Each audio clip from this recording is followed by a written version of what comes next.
Oh, the world has changed so much in the 3 weeks that I've been away from my makeshift studio here. Abortion and gun rights and climate change and Biden's support for another term. We had another mass shooting, the explosive January 6th testimony.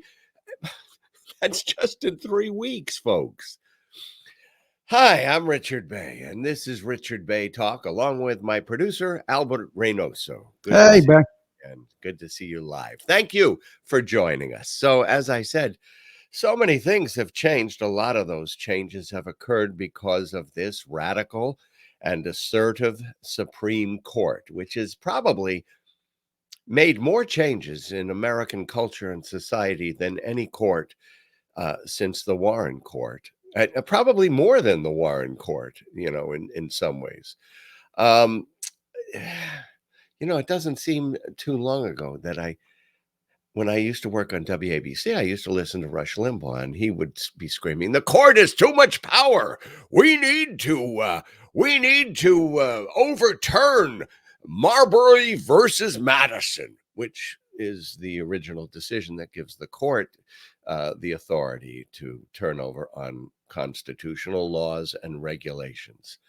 Of course, it's changed now, the attitude. Alexander Hamilton declared that of all the three branches, the federal, the executive, the legislative, and the judicial was the least dangerous because it didn't have the power to raise money through taxation. It didn't have the power to declare war. So basically, it was somewhat of the weakest of the three branches. That's what Alexander Hamilton said. It looks like it's become the strongest of the three branches because it seems to have been encroaching the authorities of the other two branches lately, making them weaker than they have been. And there's another case coming up in the next docket. They just gave it cert, meaning they're going to decide upon it. And it's a case that will decide if independent state legislatures can pick the presidential electors without a check from any other branches or even the voters. They can make congressional districts subject to a governor's veto, not subject. If the governor wants to veto it, legislature is supreme. Or even if the state Supreme Court, even if the Constitution, as it does in Florida, specifically cites in its latest amendment that partisan gerrymandering is unconstitutional by Florida Constitution standards. It doesn't matter. Even in Florida, we have a right to privacy encoded in the Constitution that has been determined to allow abortions and a woman's right to choose what happens to her own body. They don't care. They just don't care. But that is probably, we've had a lot of decisions that are very dangerous. The abortion decision that could lead to more deaths of women in this country. The decision about the EPA, where they restricted the ability of the EPA to regulate coal-fired power plants. That was West Virginia versus the EPA. That's pretty freaking dangerous when you consider the global warming threat that we're all facing. This one, though, might have the ability to destroy American democracy. The legislatures of the states can pick presidential electors without a check from the voters, without a check from the from the courts. The governor's veto will no longer count.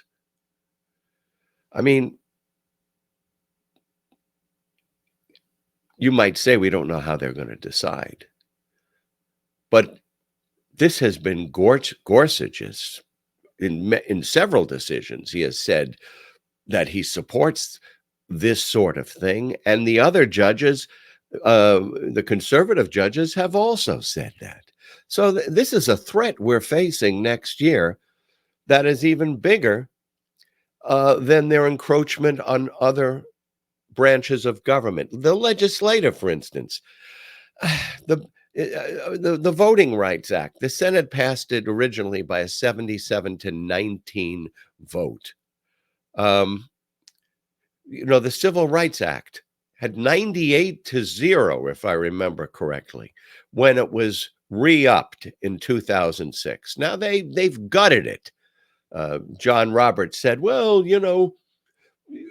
these states have changed and we don't face the same sort of racial discrimination we did in the past. Yeah, and as soon as they gutted that part of the law, there was a judge in North Carolina who found that the gerrymandering, with surgical precision, excised the voting power of African Americans right afterwards. What a coincidence. All right, the Environmental Protection Agency and their authority to regulate greenhouse gases. I mean, Elena Kagan on the Supreme Court said, you've just eviscerated a federal power that goes back to the founding fathers, who had agencies that had the right to deal at their understanding with problems of national import. And certainly climate change is one of those. The court here said, well, when they established the EPA, there was no global warming. So how could it affect global warming? The gun. I just watched the movie Wyatt Earp, not the one with Kurt Russell that people prefer. And my old girlfriend, Dana Delaney, is in it. But I watched the one with Kevin Costner. And as you watch it, you see when he is the sheriff in Dodge City, he goes up and he takes guns away from any of the cowboys that come into town. And they have a big notice as you ride into town on your horse. You've got to turn your guns in. Then when he goes to Tombstone, Arizona, a different state, a different municipality, the same thing. He tells the cowboys, you have to turn in your guns. There's a big sign telling them to turn in their guns. You want a historical precedence for local states and municipalities to enforce gun regulations as they did in New York State? I mean, go watch Wyatt Earp. So, I could get into the religious decisions they've had. Oh, we all know. I mean, at the time, both of these statements were attacked. Hillary Clinton saying that some Trump supporters were in a basket of deplorables. Isn't that evident right now after January 6th? And then you had Dianne Feinstein saying to Amy Coney Barrett, the religious dogma lives strongly within you. Well, do we need any more verification of that after the last rulings by the court? James Madison, who's called the father of the Constitution, he said that no taxpayer should have to pay for somebody else's religion. Well, now in Maine, taxpayer money is going to be used to teach kids the catechism. The football coach who was reprimanded by his school for giving religious inspirational speeches before each game, and then went out after being warned and prayed on the football field, surrounded by football players, leading all of them and the people from the stands in prayer, with a parent who said, my son is an atheist and he feels coerced into praying because he understands that if he doesn't, he might not be able to start in a football game. So there is coercion. There is a group effort here. And on school property, they're all allowed to pray. Now, this thing was like so many of these cases that hit the court was a setup. And Sotomayor called it out.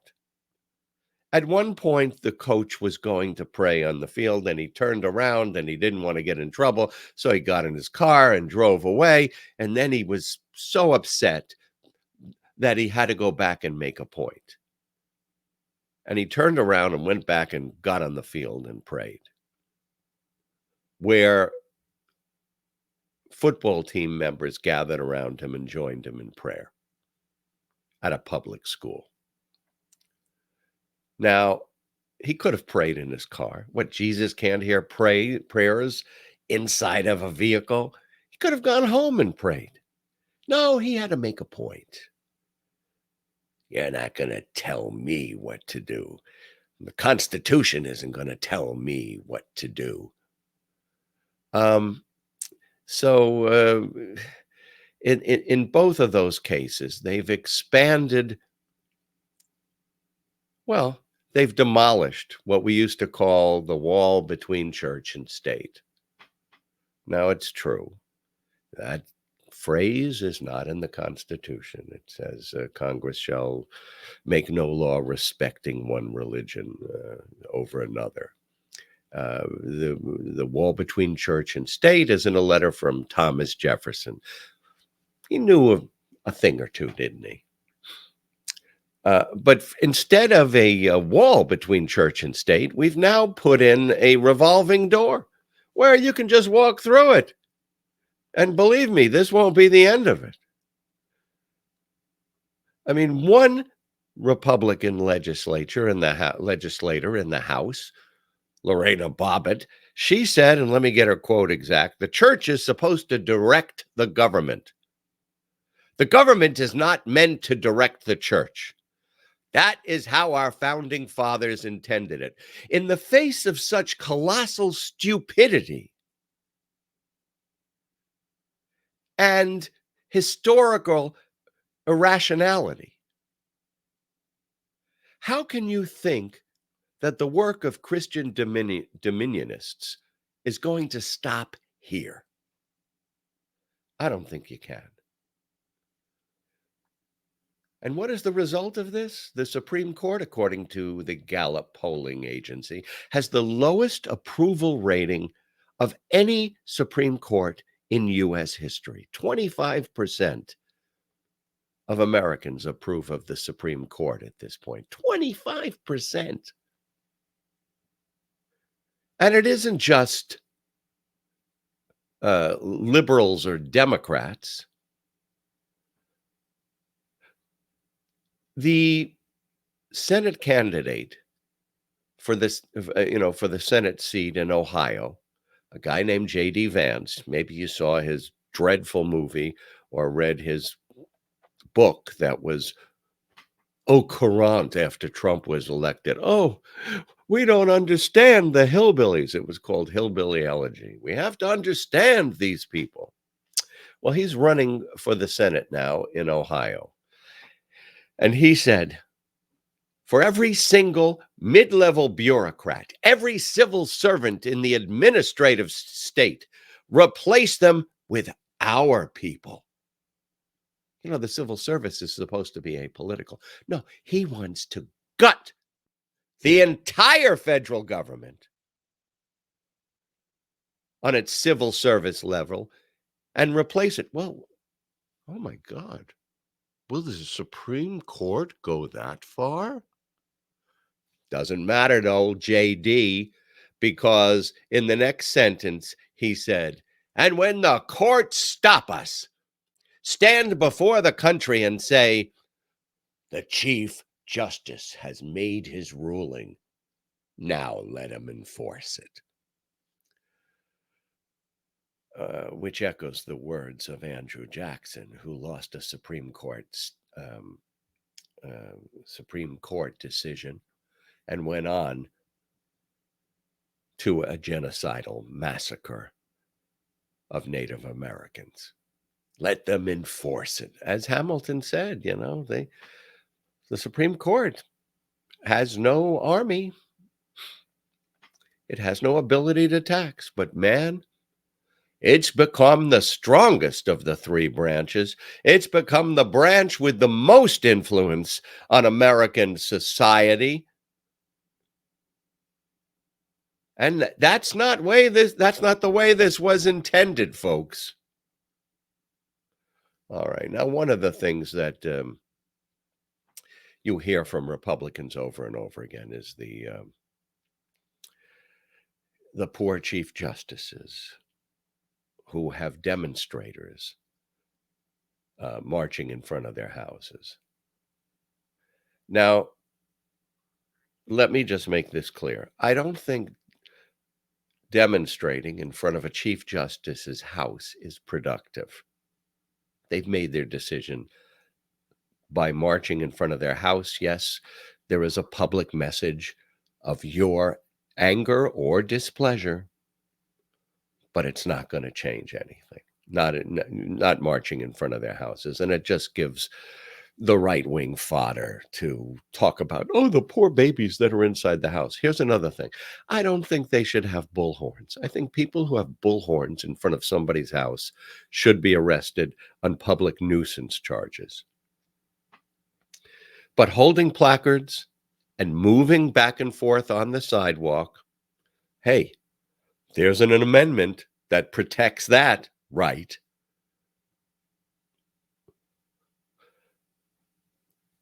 We're not going to throw that amendment away. Now, if they step on the private property of the Chief Justice, I would say, okay, arrest them. But as one officer in command of overseeing these demonstrations said, hey, as long as they keep moving, as long as they're on the public sidewalk, then they are demonstrating their constitutional rights.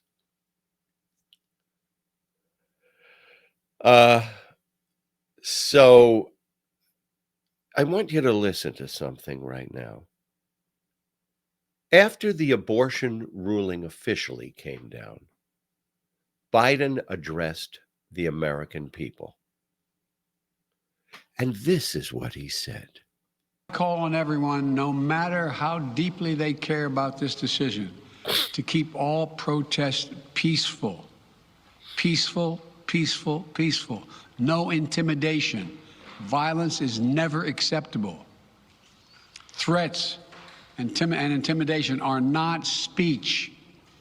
We must stand against violence in any form, regardless of your rationale. All right. Now, that is perfectly clear. Imagine if Joe Biden had said, you've got to go out there and fight to get your country back. Go out there and take names and kick ass. What if he said, you're going to lose your country unless you march to the Chief Justice's houses and the Supreme Court? What if he had said that? No, what he said was peaceful peace. He said it 3 frickin' times. Now, these people always say, Joe, Trump said, I want you to peacefully and patriotically go to the Capitol. He said that once, buried into a speech after people had been told to kick ass, after they've been told you're going to lose your country if you don't go to the Congress and do something, after they'd been told, go there and take names. It's a very different thing. Now, Pete Buttigieg was on Fox News, and once again, this is their, I guess this is their bête noire now. These people are protesting in front of their homes. Well, I have to tell you, they keep citing that 1950s law about protesting in front of the Supreme Court or in front of their residences in order to change their opinion. Well, You can't change their opinion now. So, I mean, their opinion is out there. And number two, in the 1980s, that law was amended and found not to be constitutional. And people were then allowed to protest in front of the Supreme Court on the street. And of course, both pro-life and pro-choice demonstrators have availed themselves of that constitutional right to protest and a constitutional right of assembly. All right, so recently, Chief Justice Kavanaugh went to Morton's, and protesters assembled outside the restaurant. They have a right to be outside the restaurant. Now, as I've said before, I think people should be arrested if they have bullhorns. But if they're outside and they're chanting or milling about or holding placards, that's an American right. Now, is it productive? I don't think so, but it is their right.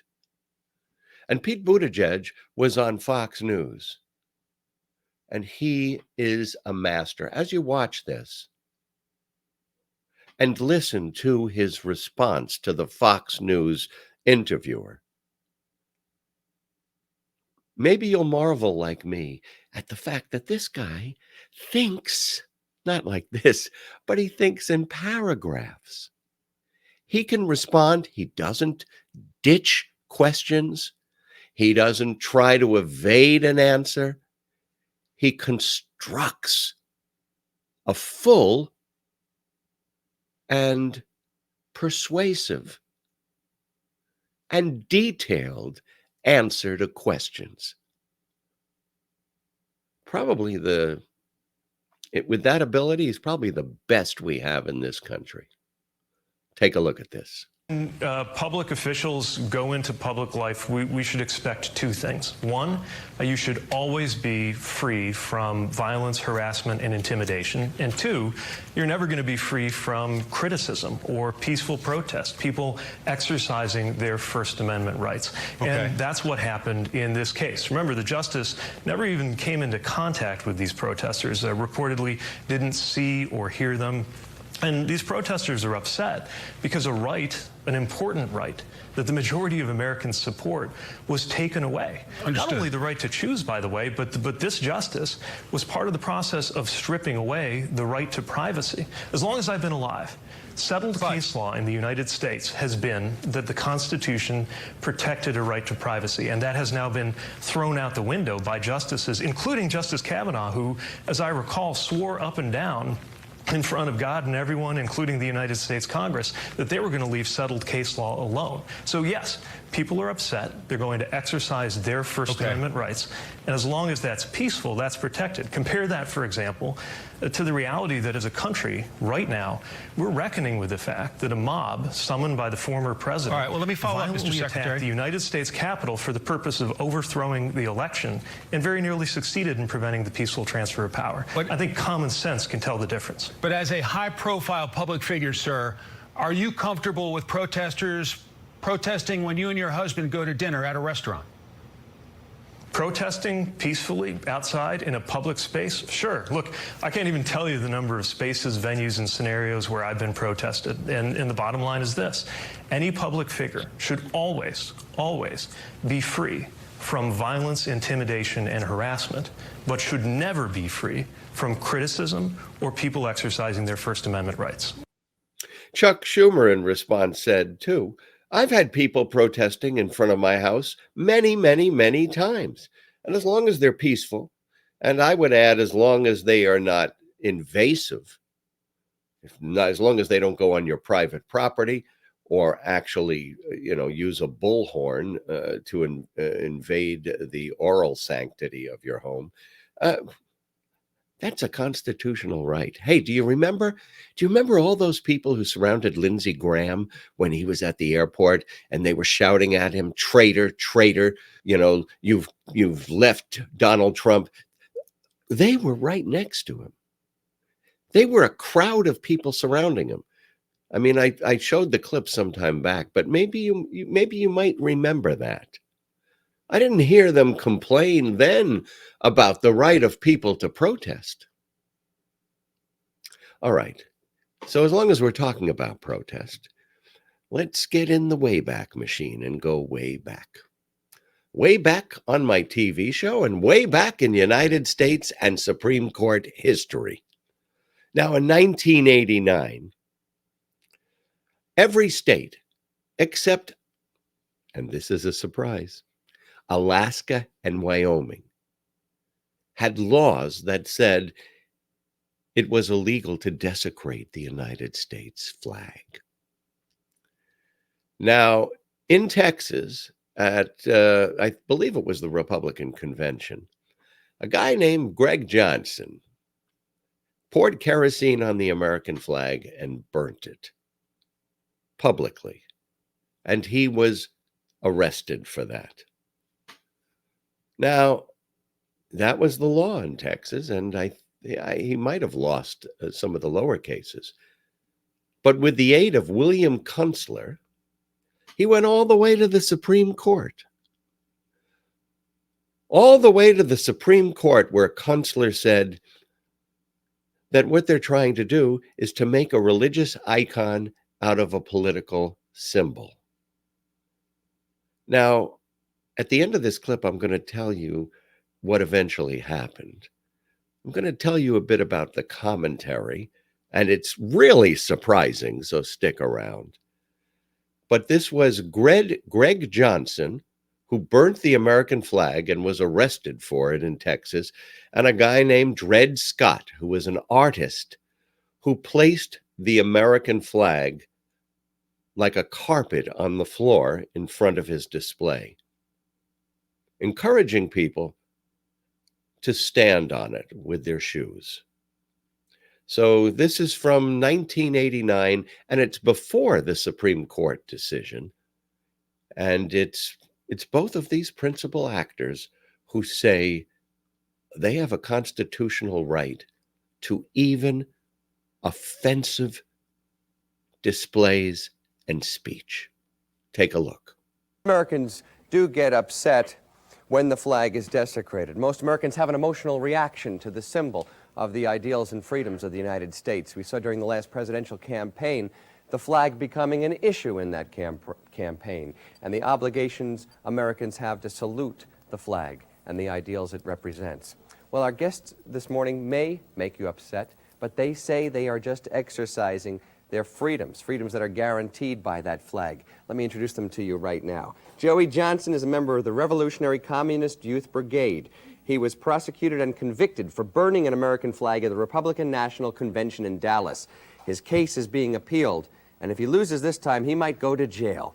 Dred Scott Tyler is a 24-year-old artist from the School of the Art Institute in Chicago. Now, he developed a piece that he calls, "What is the Proper Way to Display a U.S. Flag?"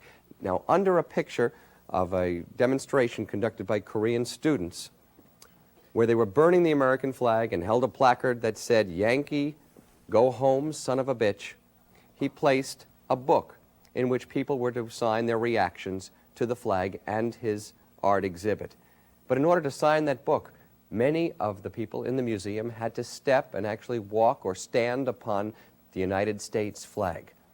American veterans and other patriotic groups were very upset by this and thought it exceeded the bounds of artistic freedom and freedom of speech.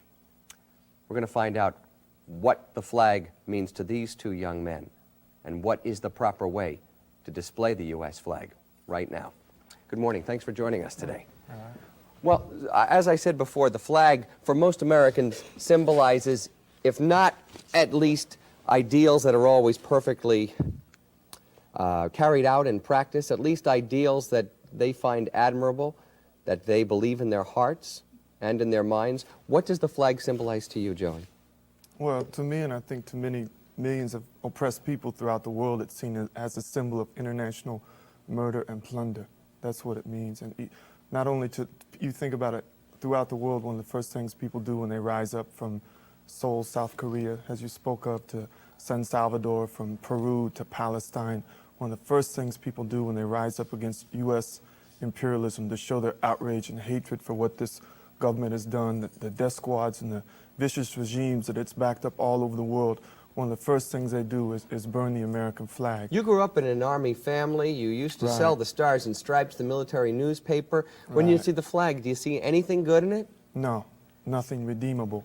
On a world scale, people have to see that this flag has come to represent something far worse, frankly, than the Nazis could have ever imagined. One thing the flag represents as well is the right that you might possibly have to burn that flag as a freedom of expression. If you did that if you burnt the swastika or the symbol of Nazi Germany, you wouldn't be sitting on a talk show talking about it. If you burnt the hammer and sickle in Red Square, you wouldn't be... You do realize that too, don't you? Yeah. So in one respect, there have been wrongs committed in the name of the American flag and the American people and this country, but the flag also represents a freedom to some degree that's unparalleled in the world or the history of the world, doesn't it? But first off, frankly, if I was in the Soviet Union, I'd be promoting people there to rebel against the regime that exists there, including like burning the Soviet symbol, because I don't think the Soviet Union... How long do you think has you'd a- last let me in the finish. Soviet Union, I don't though? think to the second point in your question about having this freedom to burn it, that's a dilemma that the Supreme Court is facing actually Well, what if right the Supreme now. Court says you have the right to burn the flag? Will you respect the freedoms that it stands for more? No, I won't. In fact, I think that what that will mean, if they choose to do that, it'll be a highly calculated political decision on their part that, frankly, at this point, it would be too exposing of their whole charade about how this is a free and open society where you're supposedly able to free and openly express yourself to come down upon me. As they're trying to raise the flag to the status of a religious icon, the Texas statute I was prosecuted under says desecration of a venerated object, turning the flag into a religious icon and then punish people who commit blasphemy upon it. Okay. There were, in your exhibit, some people who came and saw the flag who respected it so much that they lifted it from the ground, folded it up, and then stood and recited the Pledge of Allegiance. And I believe incidents like this happened more than once.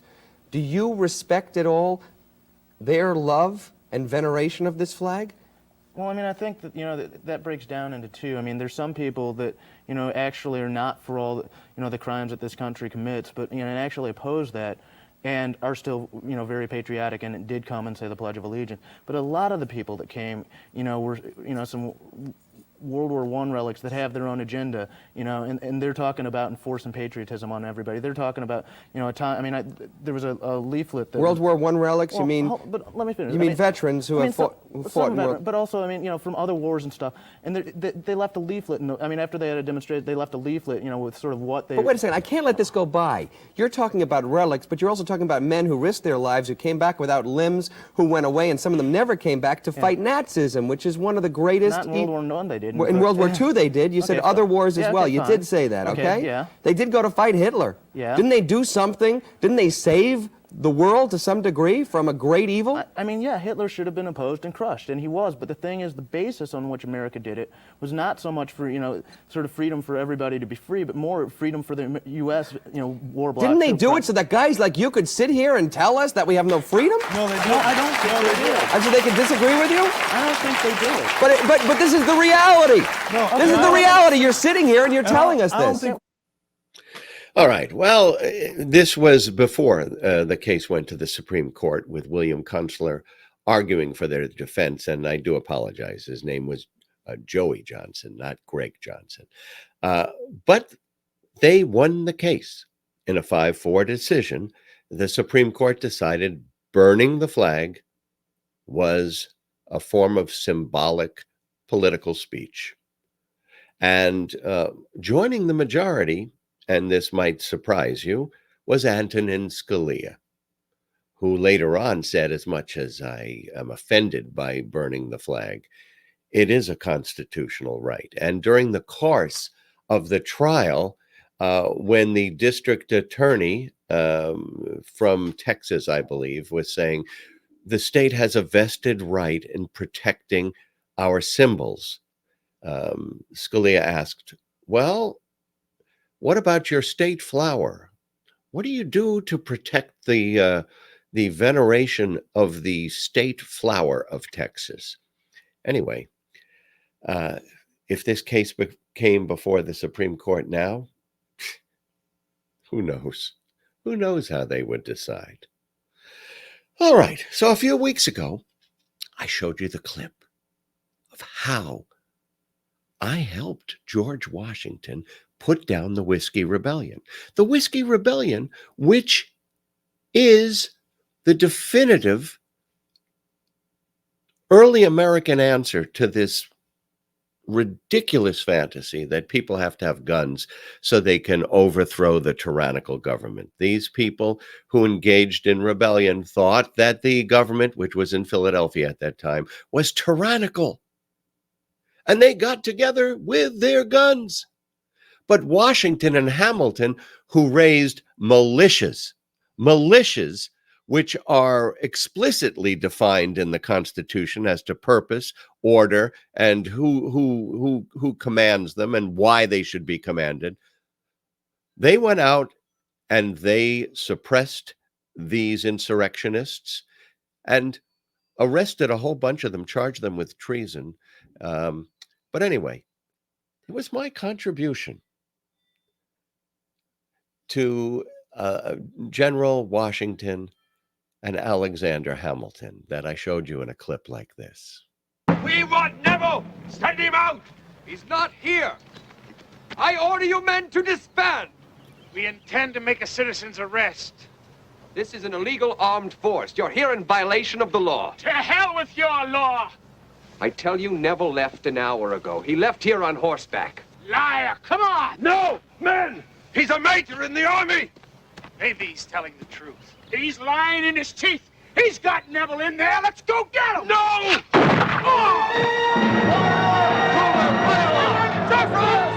Make ready! Oh, all right. Enough. Oh, what a terrible day. Oh, anyway, people complain about veterans benefits. But after my service to my country, soon after its inception, this is what I get as a benefit. This is what I get paid. It's funny because, for, what is it? I think I shot that in 96, 96, 206. Oh my God, almost 30 years. I heard nothing about it. Now I just, for some reason, it must be showing somewhere because I received a check from MGM for 59 cents. That's what I get for putting down the Whiskey Rebellion. It just came in the other day. Amazing. Anyway, thank you again for joining me on Richard Bey Talk, and I'm sure Albert thanks you as well. As I said, the last 3 weeks, our world has been turned upside down. Let's hope. Well, what do the Chinese say? It's a curse. They have a curse that says, may you live in interesting times. Yes, we do live in interesting times. And that's what creates fodder for a podcast. Frankly, I think we could go for a little less interesting in our times. But thank you for joining me today. And as always, all my best to you.